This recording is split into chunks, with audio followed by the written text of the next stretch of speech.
Shalom, selamat pagi sahabat GHCC yang diberkati oleh Tuhan kita Yesus Kristus. Apa kabar hari ini? Saya percaya luar biasa di dalam Tuhan.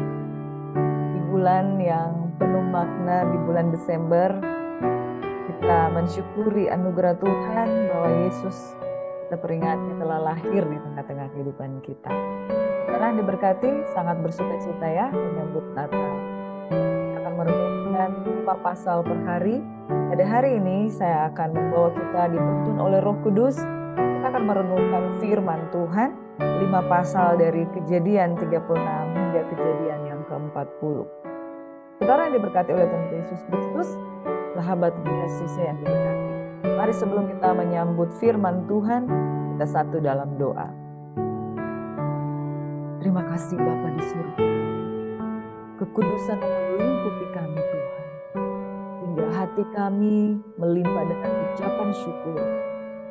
Sebab keselamatan yang daripada-Mu. Oleh darah anak domba Allah yang kudus, kami ditebus, kami terima Roh-Mu. Di dalam roh takut akan Tuhan dan hikmat, kami akan belajar firman Tuhan. Bapa, Engkau sendiri kiranya yang memberikan kami pengertian, sehingga firman-Mu menjadi makanan rohani yang menguatkan jiwa kami. Firman yang kami terima dengan lemah lembut berkuasa menyelamatkan jiwa. Thank you Lord. Dalam nama Yesus, kuduskan pikiran kami untuk terima berkat firman. Dalam nama Yesus, haleluya. Amin. Saudara yang terkasih, di bulan penuh makna, di bulan Natal kita melihat bahwa banyak sekali pernak-pernik Natal, dan saya berharap itu tidak membuat kita keluar dari esensi Christmas yang sesungguhnya. Esensi Christmas yang sesungguhnya adalah Jesus is the gift of our life. Tuhan adalah hadiah di tengah-tengah kehidupan kita, sebab dari kelahiran Kristus Yesus, Dia datang sebagai bayi di dalam palungan, dan Dia bukan sekedar bayi, tetapi Tuhan yang penuh dengan kuasa, yang olehnya kita beroleh selamat dan kehidupan kekal. Saudara yang diberkati oleh Tuhan Yesus, kita akan baca dan merenungkan firman Tuhan dari kitab Kejadian 36 hingga Kejadian yang ke-40. Firman Tuhan ini berbicara banyak hal tentang keturunan dari Yakub, keturunan dari Israel. Dan salah satu tokoh yang kita akan angkat pada pagi hari ini adalah Yusuf. Yusuf adalah tipologi Jesus Christ. Yusuf adalah tipologi seseorang yang mengalami salib di dalam kehidupannya. Seorang yang direndahkan, seseorang yang berada di titik-titik terendah, tapi kemudian dia keluar sebagai pemenang. Di dalam makna Natal yang ada di dalam diri Yusuf, kita melihat bahwa salib adalah kekuatan bagi orang yang percaya. Dan salib adalah kekuatan untuk bertahan di dalam tekanan dan tetap menjaga hidup kudus dan benar di hadapan Tuhan. Yusuf adalah tipologi dari Yesus Kristus Tuhan. Tipologi yang menubuatkan bahwa Yesus disalib tetapi mengalami kemenangan, menjadi penguasa yang menjadi raja dan pemerintah untuk selamanya. Saudara yang diberkati oleh Tuhan Yesus Kristus, Kejadian 36 hingga Kejadian 40, saya mengambil satu intisari dengan topik Yusuf tetap percaya sekalipun berada di titik terendah. Saudara, titik terendah adalah titik di mana sudah tidak ada lagi hal yang paling rendah selain daripada titik tersebut. Titik terendah membuat orang itu ada di level di mana dia tidak sama dengan orang lain, level di mana dia merasa lebih rendah daripada orang lain. Namun Yusuf tetap percaya di dalam keadaannya, saudara. Saudara pernah mengalami titik terendah, merasa ditinggalkan, merasa disepelekan, bahkan tidak berbuat sesuatu yang jahat, tetapi disepelekan oleh orang lain, tidak berbuat sesuatu yang jahat, tapi saudara ditekan, saudara depresi, bahkan saudara sangat direndahkan. Yusuf mengalami hal itu. Sebelum kita masuk ke dalam intisari tentang Yusuf, kita akan melihat garis-garis besar Alkitab dari Kejadian 36 hingga Kejadian 40. Kejadian 36 hingga Kejadian yang ke-37 ayat 2 itu menerangkan tentang keturunan-keturunan Yakub dan Esau. Esau juga memiliki keturunan yang sangat besar. Esau juga memiliki keturunan raja-raja. Tapi sayangnya dia tidak memiliki hak kesulungan seperti yang dialami oleh Yakub. Yakub atau Israel menerima hak kesulungan. Itu sebabnya dia menjadi spesial karena semua bisa berkembang biak, semua bisa menjadi hebat, semua bisa menjadi raja. Esau juga menjadi bangsa Edom yang berkuasa, memiliki banyak harta. Oleh sebab itu Esau dan Yakub memutuskan untuk ketika mereka bertemu bersama-sama mereka untuk memutuskan ya udah kita sendiri-sendiri. Kenapa? Harta mereka menjadi sangat banyak dan mereka memutuskan untuk tinggal sendiri-sendiri. Kedua-duanya kaya raya, tetapi satu yang diberkati, yaitu keturunan Yakub. Dan keturunan Yakub itu ada 12 orang, yaitu Yusuf dan saudara-saudaranya.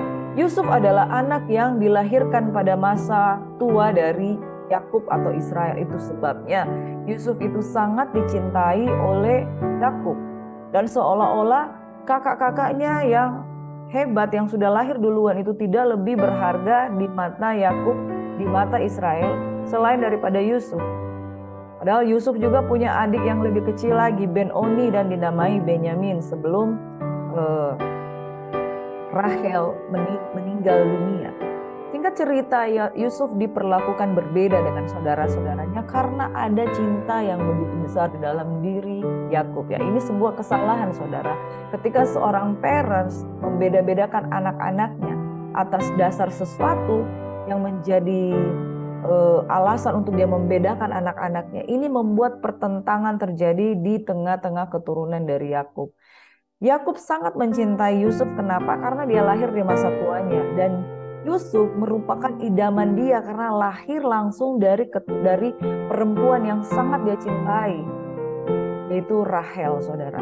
Itu sebabnya mari saudara, kalau kita jadi parents jangan kita membeda-bedakan anak kita karena anak-anak yang lain itu akan merasa sakit hati. Itu adalah kesalahan dari Israel, dari Yakub yang membeda-bedakan kedua saudaranya.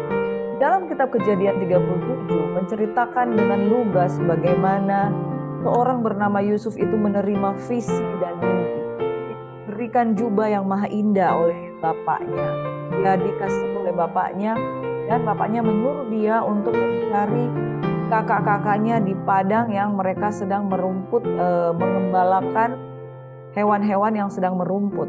Dan saudara, mereka pergi dan dia mencari, kemudian menemukan saudara kakak-kakaknya. Sampai di sana, Yusuf yang berumur 17 tahun, seorang anak muda yang tidak matang sama sekali, yang dia berpikir bahwa semua itu sama dengan bapaknya, itu mencintai dia.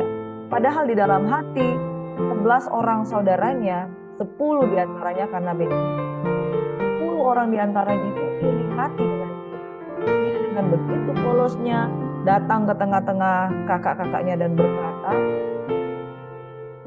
tentang mimpi yang ada padanya, bahwa 10 berkas gandum itu akan 11 berkas gandum itu akan tunduk untuk menyembah dia. Saudara yang diberkati, itu membuat mereka sangat marah, saudara. Mereka sangat marah sehingga mereka yang sudah dikuasai oleh iri hatinya kepada Yusuf, ya, dikatakan, apakah engkau ingin menjadi raja atas kami? Apakah kamu ingin berkuasa atas kami? Yusuf tidak tahu begitu polosnya bahwa dia kira mereka adalah saudara, ayah dengan mereka.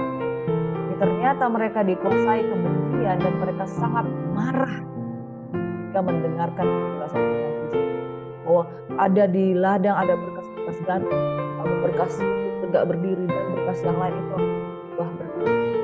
Tidak cukup sampai itu, diceritakan pula. Udah mereka marah, dicerita makin benci mereka kepada dia karena mimpinya, diceritakan pula. Mimpi yang kedua, aku bermimpi pula tampak matahari, bulan, dan 11 bintang sujud menyembah. Diceritakan kepada ayahnya, diceritakan pada saudara-saudaranya, dan dia ditemui oleh ayahnya. Mimpi apa mimpimu ini? Masakan aku dan ibumu serta saudaramu sujud menyembah engkau sampai ke mana. Maka iri hatilah saudara-saudara kepadanya, tapi ayahnya menyimpan hal itu dalam hatinya, saudara. Ayahnya menyimpan, dan satu saat nanti ternyata benar begitu tua, seorang yang tegak di antara para saudara. Kita cerita di dalam kitab Kejadian 37, iri hati menguasai saudara-saudaranya dan mereka bermaksud untuk membunuh dia. Tetapi kakak tertua mereka yaitu Ruben, dia berbelas kasihan dan dia berpikir untuk menyelamatkan si Yusuf ini. Mungkin dia yang paling dewasa, dia yang paling tua, dia berpikir kasihan, jangan sampai. Jadi dia memiliki rencana menyelamatkan dengan satu strategi. Kita lebih baik masukkan dia ke dalam sumur. Ya, saudara, jadi Yusuf dimasukkan ke dalam sumur, lalu sekilas cerita Ruben pergi. Dan ketika Ruben pergi, saudara-saudaranya yang lain ternyata bukan meninggalkan Yusuf di sumur saja. Mereka berpikir, bagaimana kalau kita jual? Apakah untungnya kita membunuh anak ini dan menyembunyikan darah? Kita jual kepada orang Ismail. Jangan kita apa-apakan dia, karena dia adalah darah daging kita. Ayat 28, saudara-saudara Midian lewat, Yusuf diangkat ke atas dari dalam sumur, dijuallah kepada orang Ismail, harganya 20 shikal perak. Saudara, 20 shikal perak itu nilai yang sangat rendah. Saking rendahnya dia itu artinya Yusuf dianggap tidak berharga. 1 shikal perak diduga setara $0,6. $1 15.000. Jadi 1 shikal perak itu hanya sekitar 9.500.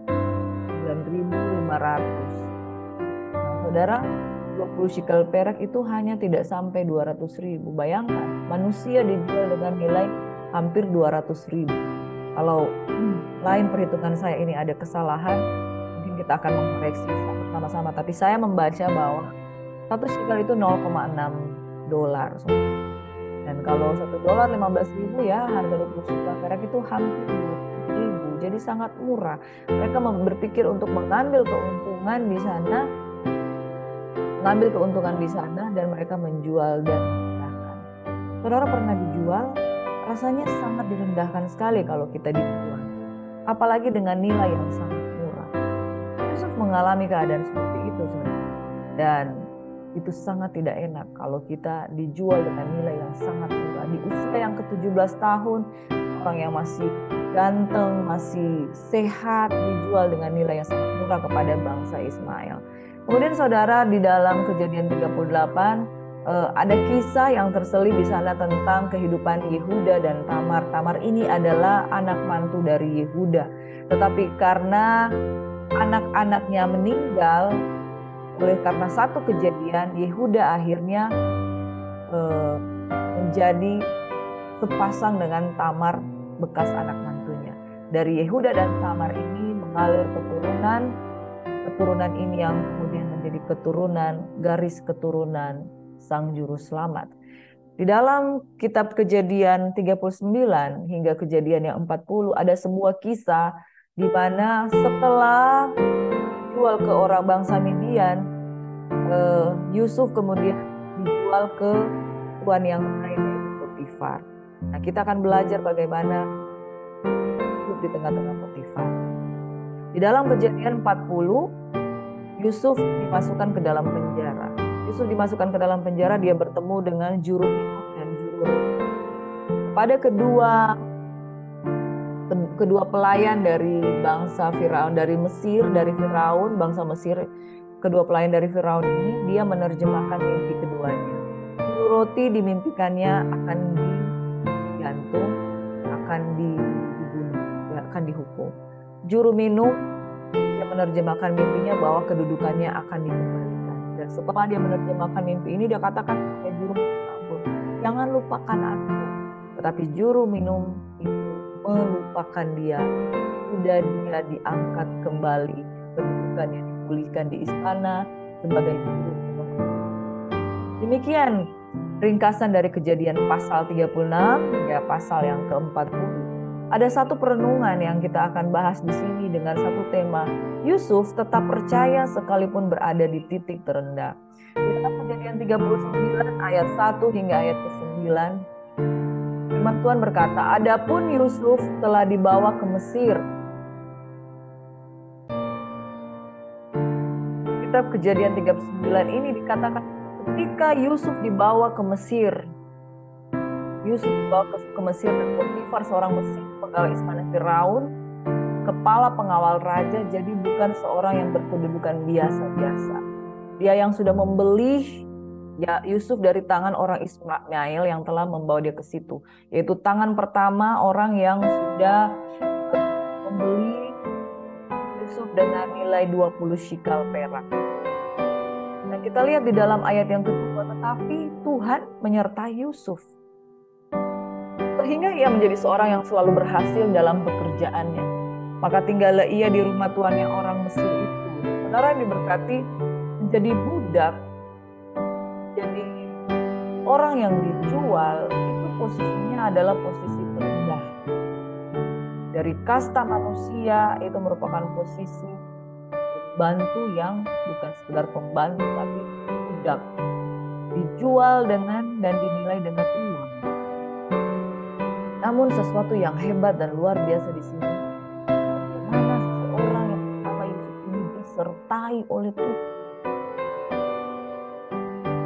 Disertai oleh Tuhan sehingga ia menjadi seorang yang selalu berhasil. Dalam pekerjaannya selalu berhasil. Itu sebabnya dia naik. Setelah dilihat oleh tuannya bahwa Yusuf disertai Tuhan, bahwa Tuhan membuat berhasil segala sesuatu yang dikerjakannya, maka Yusuf mendapat kasih tuannya dan ia boleh melayani dia. Kepada Yusuf diberikannya kuasa atas rumahnya dan segala miliknya diserahkannya pada kekuasaan Yusuf. Saudara, mari kita renungkan sejenak. Apakah orang Mesir memiliki pengenalan akan Tuhan? Apakah orang Mesir telah mendengar tentang nama Yahweh, nama Tuhan? Tetapi dikatakan dilihat oleh tuannya bahwa Yusuf disertai. Artinya Yusuf ini hidupnya itu adalah kehidupan yang spesial, yang memberikan bukti kepada tuannya bahwa dia mendapat penyertaan oleh Yang Maha Kuasa. Dan karena Yang Maha Kuasa, semua yang dipercayakan dalam diri itu dibuat Tuhan berhasil. Makanya Potifar ini sangat sayang ya. Yusuf ketika dia keluar dari kaum keluarganya, dia dijual itu umur 17. Umur 17 tahun artinya orang muda. Orang muda yang dihargai oleh Tuhan itu bagaimana berhasil. Itu luar biasa, it's amazing. Ada kualitas di dalam diri anak muda. Biasanya kalau anak muda masuk di dalam sebuah rumah pembesar, apalagi dia seorang kepala pengawal raja, orang yang kepala pengawal raja itu setara dengan jenderal pada waktu itu. Orang muda, kalau orang muda yang tidak terdidik, pasti tidak akan disukai. Tapi Yusuf disukai oleh tuannya. Saudara, sejak Yusuf ada di sana, Potifar memberikan kuasa dalam rumahnya dan atas segala miliknya kepada Yusuf. Bagaimana seorang jenderal memberikan kuasa kepada seorang yang masih muda. Tapi lihat bagaimana Tuhan memberkati rumah orang Mesir itu karena Yusuf. Sehingga berkat Tuhan ada di atas segala miliknya. Bahkan ketika penyertaan Tuhan ada di dalam diri Yusuf, apa yang dia jaga, apa yang dia pelihara di rumah Potifar, berkat Tuhan juga turun dalam kehidupan Potifar. Baik yang di rumah maupun yang di ladang. Seorang muda bisa memanajemen sesuatu yang ada di rumah maupun di ladang. Itu seseorang yang luar biasa. Kalau hari-hari ini orang-orang seperti ini, orang-orang yang pasti sudah sekolah S2. Karena dengan sekolah tinggi dia bisa memanajemen sesuatu di rumah maupun di ladang. Di dalam ayat yang ke-6 dikatakan segala miliknya diserahkannya pada kekuasaan Yusuf. Memang di Mesir tidak ada orang lain. Memangnya di Mesir tidak ada orang hebat. Kenapa harus diserahkan kepada budak? Dan dengan bantuan Yusuf, ia tidak usah lagi mengatur apa-apapun selain dari makanannya sendiri. Adapun Yusuf itu manis sikapnya dan elok parasnya. It's about management. Yusuf mengatur banyak hal di dalam kehidupan Potifar. Dia seorang manajer yang baik. Orang muda, masih muda, tapi punya kapasitas melakukan pengaturan. Anak-anak muda.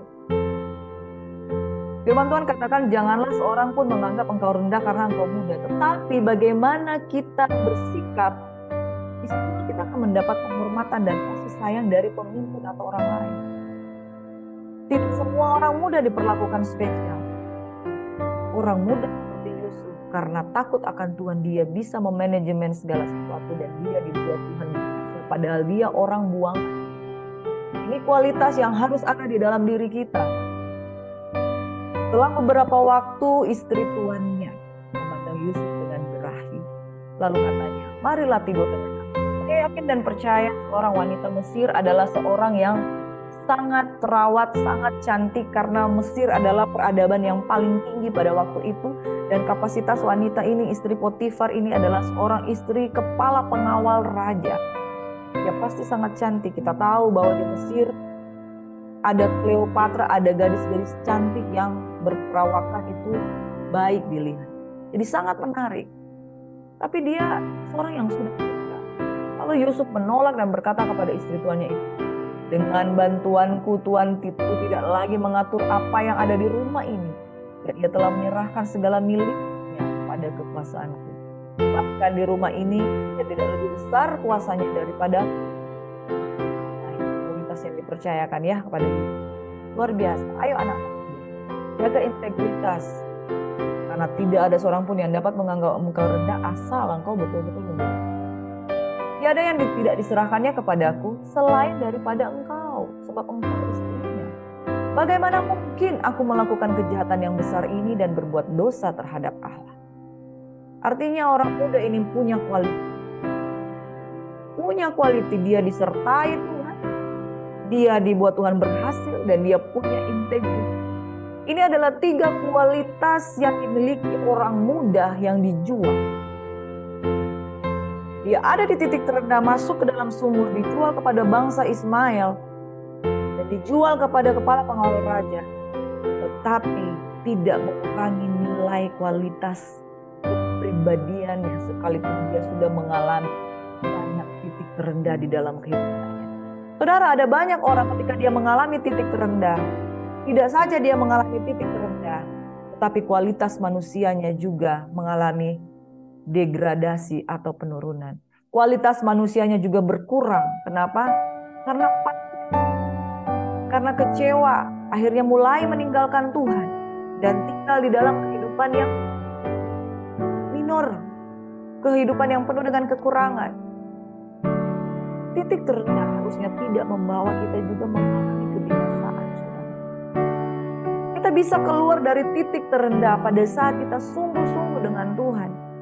Ada hal yang kita perlu belajar dari Yusuf.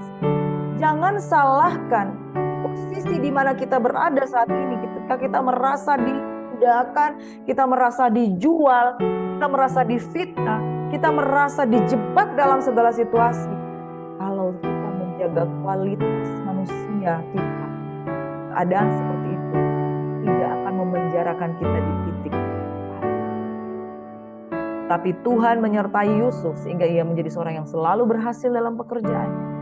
Maka ia tinggal di rumah Potifar dan Tuhan membuat segala sesuatu yang dikerjakannya berhasil. Lalu dia berkata ketika godaan itu datang, bagaimana mungkin aku melakukan kejahatan yang besar ini dan berbuat dosa terhadap Allah? Saudara, jalan menuju puncak itu jalan yang sulit, jalan yang berat. Iblis sudah hidup ribuan tahun dan dia punya pengalaman. Iblis hidup ribuan tahun dengan satu target, satu visi. Menjatuhkan sebanyak-banyaknya umat manusia ke dalam dosa.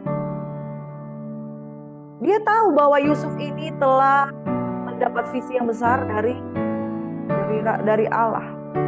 Dia akan memerintah, dia akan menjadi pemimpin, dia akan menjadi orang yang hebat. Bukan cuma Yusuf yang tahu, bukan cuma ayahnya yang tahu visi ini. Bukan cuma saudara-saudaranya yang mendengar visi ini. Yusuf juga dengar. Dengar saudara. Kalau engkau memiliki visi besar dalam kehidupanmu, engkau adalah target untuk dibinasakan. Engkau adalah target untuk dijatuhkan karena iblis tidak senang. Yusuf sudah berhasil dan dia sudah memiliki kehidupan yang mapan, kehidupan yang diberkati di rumah Potifar, kehidupan yang sukses dipercaya oleh banyak orang, bahkan oleh seorang kepala pengawal raja. Dia sangat dipercaya, saudara. Bahkan dikatakan, bahkan di rumah ini ia tidak lebih besar kuasanya daripada. Bayangkan betapa besar kepercayaan Potifar dalam dirinya. Tetapi ketika dia mulai naik, Iblis nggak tinggal diam. Dia bilang, oh tunggu pahala. Karena Yusuf tidak memiliki godaan untuk jatuh, dia pakai orang lain. Istri Potifar yang cantik, molek, dan luar biasa menggoda.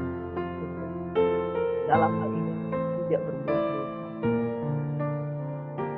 Dia menolak, bahkan dia lari dari Potifar. Saking tersinggung Potifar ini, istri Potifar, dia fitnah, dan singkat cerita Yusuf masuk ke dalam penjara. Saudara, jika engkau berada di titik terendah, bukan berarti itu adalah akhir dari segala-galanya. Kita simpulkan 4 hal yang dialami oleh Yusuf. Ia memiliki visi dan mimpi yang besar, tapi tidak dianggap dibenci bahkan dibuang oleh saudara-saudara. Ia pernah berada di titik terendah, di mana tidak ada hal yang lebih rendah daripada itu. Yaitu ia dijual dengan nilai yang sangat murah. Yang ketiga, sekalipun dia menjaga integritas di rumah dari Potifar, namun tetap saja ia difitnah dan dipenjarakan. Why? Iblis memang punya target untuk membinasakan orang-orang hebat. Makanya tidak usah hebat. Yang harus kita lakukan itu adalah belajar untuk mengelak, belajar untuk lari dari jebakan itu. Yang keempat, di dalam kitab Kejadian 40, ketika dia berjasa kepada 2 orang pelayan dari Firaun, yaitu juru roti dan juru minum anggur. Juru roti yang dia terjemahkan mimpinya benar-benar dia dihukum dan meninggal. Dan juru minum anggur itu benar-benar dia mendapatkan arti dan mimpinya. Dia diangkat kembali, dikembalikan posisi. Tapi sejak ia dipulihkan posisi, saudara pernah mengalami saat yang seperti ini? Berentetan kisah yang membuat engkau merasa di titik terendah. Hingga engkau merasa banyak sekali, terlalu banyak yang saya hadapi. Orang yang hebat sekalipun seperti Yusuf juga pernah mengalami itu. Dia gak gitu. Hari ini saudara, jangan gitu. Mari kita renung. Yusuf menerima visi yang sangat besar tapi dibenci saudara-saudaranya karena iri. Renungan hari ini, bagaimana saudara berproses dengan visi yang Anda terima? Bukankah tidak mudah?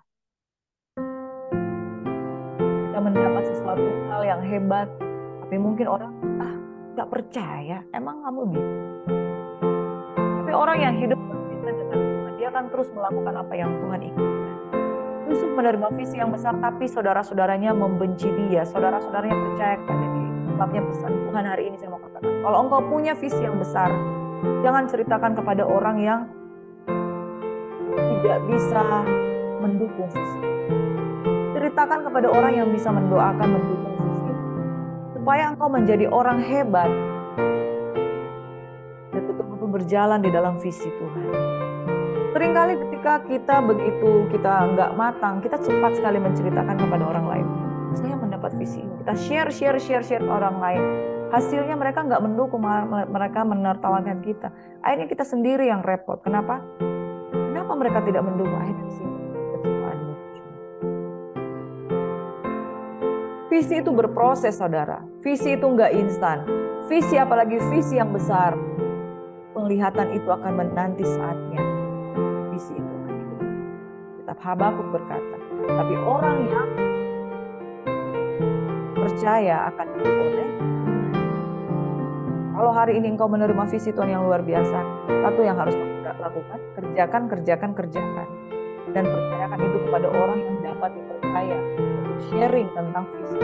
Jangan berikan kepada orang yang sudah tahu dia iri hati dengan kamu. Sudah tahu dia nggak mau cerita ke dia. Akhirnya apa? Kamu jadi down karena berbicara kepada orang yang tidak. Perenungan yang berikutnya, sikap seperti apa yang harus kita miliki agar selalu disertai Tuhan, sekalipun dalam situasi yang tidak berpihak pada kita. Pernah nggak kamu mencoba untuk quit? Pernah nggak kamu mencoba untuk Saudara, sahabat Yesus yang dekat oleh Tuhan Yesus. Yusuf adalah tipologi Yesus. Yusuf adalah orang yang hidup salib sejak dia menerima visi dari Tuhan. Yusuf adalah tipologi pribadi yang tidak pernah. Saudara punya visi, satu hal yang harus dijaga, jangan pernah.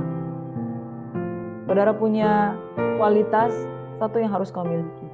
Percaya kepada Tuhan, percaya kepada dirimu sendiri, kau bisa. Jangan ada kata quit dalam kehidupan kita, kecuali Tuhan. Jangan pernah menyerah, jangan pernah give up lalu katakan, I'm quit, I'm done sampai di sini. Enggak, saudara. Kamu baru saja. Mengapa? Belajar dari Yusuf. Berapa kali langkahnya terhenti, mendapat visi, ia justru dibuat. Diberikan kepercayaan yang besar di satu rumah, ia justru difitnah dan dipenjara. Ia menjadi kesayangan dari kepala penjara, ia menjadi seseorang yang berguna bermanfaat bagi seseorang yang menerjemahkan mimpinya, seseorang yang dekat dengan raja oleh karena dia adalah juru anggun, dan dia dilupakan. Saudara, hidup itu banyak sekali kita disepelekan, tapi yang akan membuat kita kuat itu bukan dari orang lain, tapi diri kita sendiri. Bukankah Yusuf tidak punya siapa-siapa? Hari ini kalau merasa ditolak oleh keluarga sendiri, sekalipun ayah dan ibu meninggalkan engkau, Mazmur 27, namun Tuhan. Bukankah Yusuf seorang diri ketika dia ada di penjara, tidak punya koneksi, tidak punya keluarga, satu-satunya orang yang mencintai dia harusnya adalah Tuan Potifar yang begitu mengasihi dia. Tapi dia termakan dengan ucapan istrinya dan juga memenjarakan Yusuf. Dan menjadi orang yang mencintai Yusuf pada waktu itu adalah kepala penjara yang memiliki empati. Tuhan akan menyisakan orang-orang yang hari ini kalau hidupmu sakit, hari ini kalau hidupmu ditinggalkan, makna Natal pada hari ini juga yang harus saya sampaikan. Bukankah Yesus lahir dalam kesakitan dan ditolak? Tapi yang Tuhan mau engkau orang-orang yang ditolak, engkau orang-orang yang dihina di lingkungan kamu sendiri. Sekalipun ayah dan ibu meninggalkan kamu itu. Kalau ada rencana Tuhan dalam hidupmu, pastikan memang ada rencana Tuhan dalam hidupmu. Kau akan menjadi lebih daripada penyakit. Saudara, direndahkan, dijual dan difitnah, namun tetap bisa menjaga integritas. Sanggupkah kita hidup sama seperti Yusuf?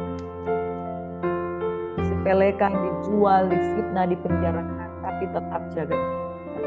Ini kemampuan ilahi yang luar biasa yang lahir dari seorang yang berkarakter kuat. Jadilah kuat, sebab Tuhan yang kita sembah adalah Tuhan yang kudus, yang memampukan kita. Amin. Pasti kita akan diberikan kemampuan.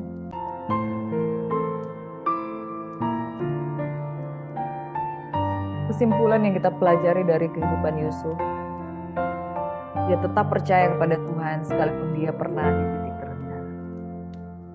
Kalau kita membaca kisah Yusuf, dia seorang yang selalu bersikap positif, melakukan apa yang baik di mata Tuhan, menjadi kesayangan dari Potifar karena selalu melakukan yang baik.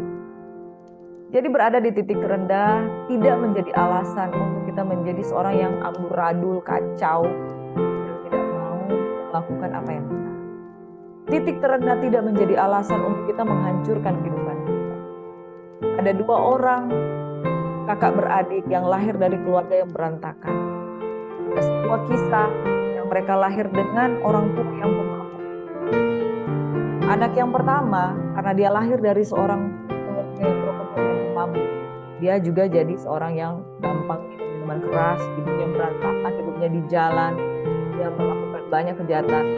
Jika ditanya apa yang menjadi alasan sehingga engkau menjadi seorang pemabuk, alasannya adalah satu. Karena saya lahir dari keluarga berantakan dan papa saya tukang mabuk dan suka mengusir. Jadi saya juga jadi seperti papa saya. Anak yang kedua dari orang tua yang sama justru menjadi hal yang berbeda. Dia seorang yang rajin, dia seseorang yang pekerja keras dan hidupnya berhasil dan beruntung, dan dia dijauhkan dari minuman-minuman keras. Ketika ditanyakan kenapa, apa sehingga engkau menjadi seperti ini, berhasil menjadi orang yang hebat dan sukses dan kau tidak menyentuh minuman-minuman keras, alasannya sama seperti kita. Karena ayah saya adalah seorang pemabuk, tukang pukul, dan saya dari keluarga broken. Alasan yang sama tetapi dengan persepsi yang berbeda, dengan perspektif yang berbeda, itu menjadi alasan untuk dia gak mau menjadi sama seperti bapaknya yang mabuk, bapaknya yang tukang pukul.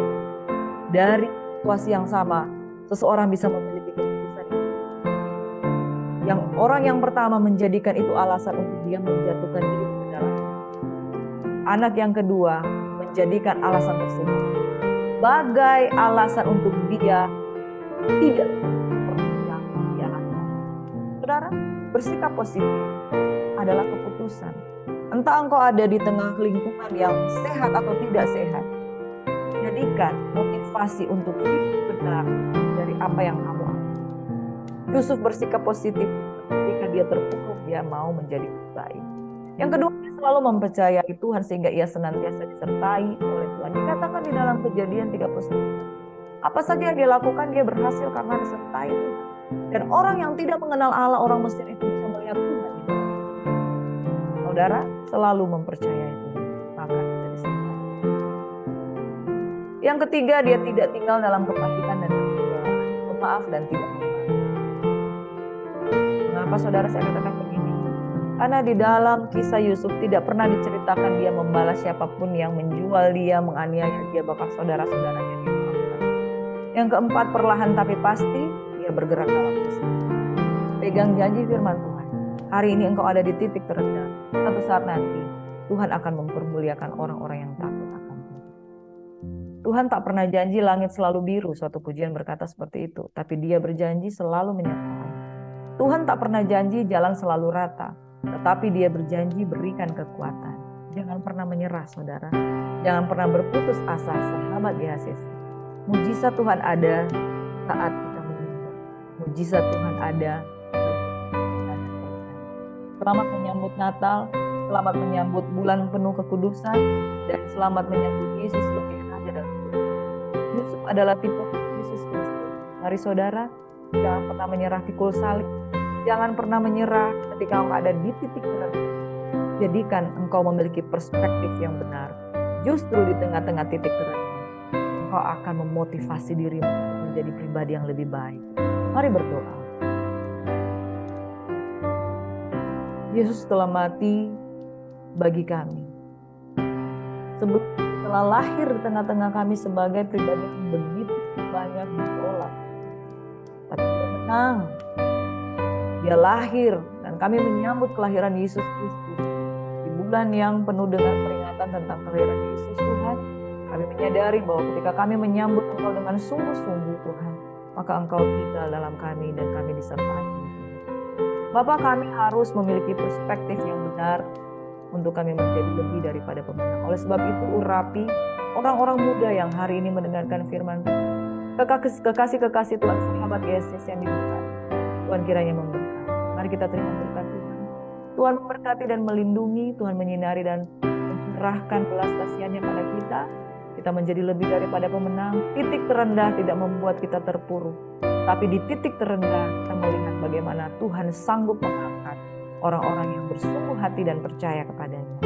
Dan di dalam nama Yesus, kami berdoa bagi yang sakit disembuhkan. Kami berdoa bagi yang berbeban berat, Tuhan akan berikan kemenangan. Hari ini kami sambut urapan baru, berkat yang baru. Hari Minggu yang diberkati Tuhan, kami siap melayani Engkau Bapa. Di dalam nama Yesus Tuhan, kami berdoa, sambut berkat firman-Mu dan mengucap syukur. Haleluya. Haleluya. Shalom saudara, Tuhan Yesus memberkati.